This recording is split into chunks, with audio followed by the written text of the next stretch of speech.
We have a problem in this country. It's called Muslims. We know our current president is one. Right. You know he's not even an American. We need this birth question. This is the certificates, first man. question.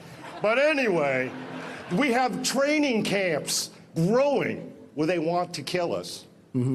That's my question. When can we get rid of We're going to be looking at a lot of different things. And, you know, a lot of people are saying that, and a lot of people are saying that bad things are happening out there. We're going to be looking at that and plenty of other things. I can't trust Obama. I have read about him, and he's an Arab. He is not. No.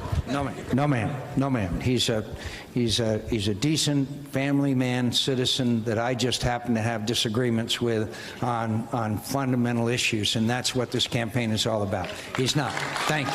I'll say something. Wow. Wow. That was Donald Trump and John McCain, a contrast in leadership and character. The president, you know, it's so interesting, Mika. It was, you had, with the president of the United States, the current president of the United States, actually playing into the hatred, playing into the ignorance. Refusing to stand up to it. When somebody said Muslims are the problem, and also that Barack Obama is a Muslim, Donald Trump knows that's a lie. He has told us privately before that he knew that was a lie, and yet he fueled it.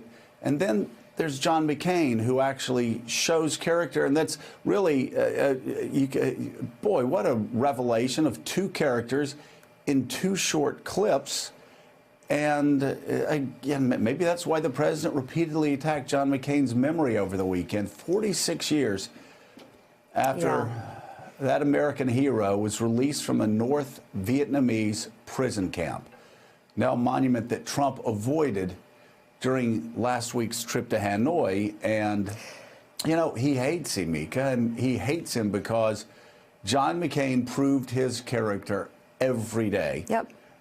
When he was in that camp, just like Donald Trump, unfortunately, proves his character every day, and he certainly did this weekend with every vile tweet that he pushes out. Well, and it says everything you need to know. Those two clips say it all. We'll be talking about that, all those tweets, what he's trying to deflect from, possibly. Good morning, and welcome to Morning Joe. It is Monday, March 18th. It's great to be back. With us, we have veteran columnist and MSNBC contributor Mike Barnicle, the president of the Council on Foreign Relations and author of the book A World in Disarray, Richard Haass, Washington anchor for BBC World News America, Katty Kay, and historian and author of The Soul of America and Rogers Professor of the Presidency at Vanderbilt University, John Meacham. He's an NBC News and MSNBC contributor. Great group to start out with this morning, Joe. Yes, he is. And my son was driving through, by the way, Belle Meade yesterday with his wife, and we looked around. Did he see Meacham? Said they were extraordinary homes in Belle Meade. A lot of paisley Meacham's smoking home? jackets, and people rocking in their chairs smoking a pipe. So he was very impressed. Yes. I would tell him to knock and drop by, but he couldn't get past all the servants, I'm sure.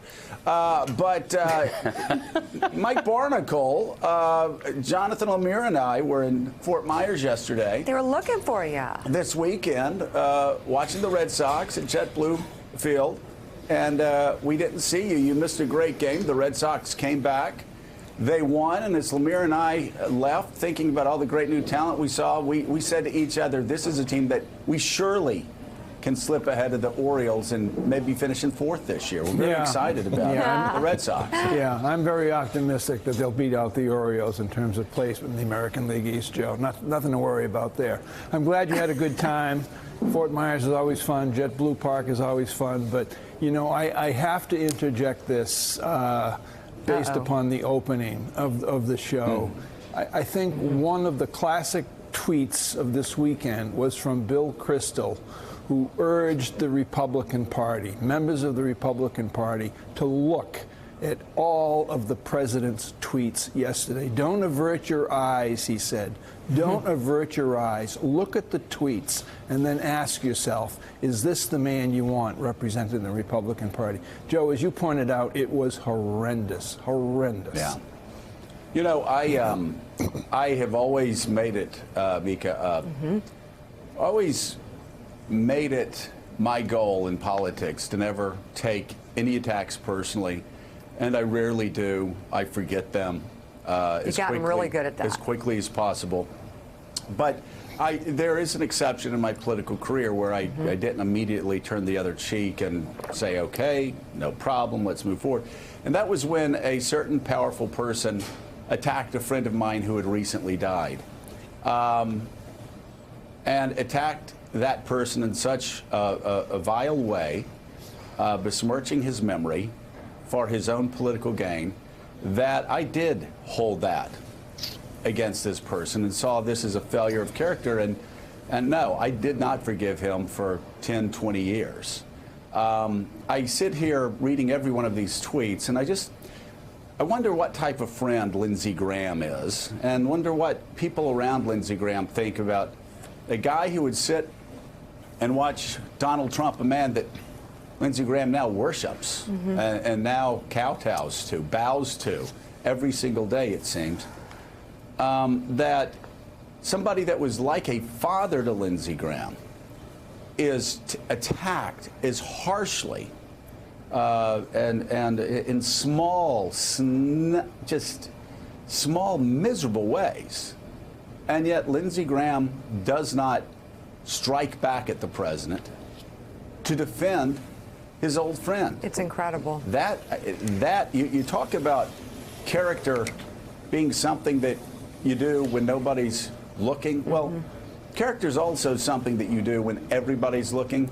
And by every standard of character, or at least every standard of friendship, Lindsey Graham has failed this past weekend, and he has failed every weekend since John McCain has died. We're going to talk about the president's tweets, some 50 of them, between Saturday morning and Sunday night. But I think we ought to start out with Kellyanne Conway's husband's tweet.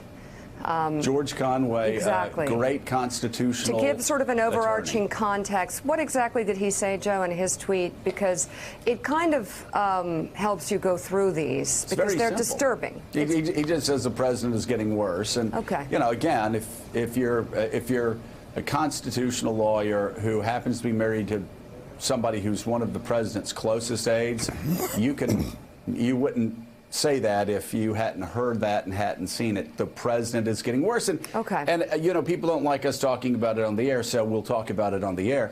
But we heard this from campaign people from the beginning, which was that something's up with him. He was not right, and they were concerned during the campaign, which yes, we mentioned during the campaign, that there's something terribly wrong with this president, George Conway.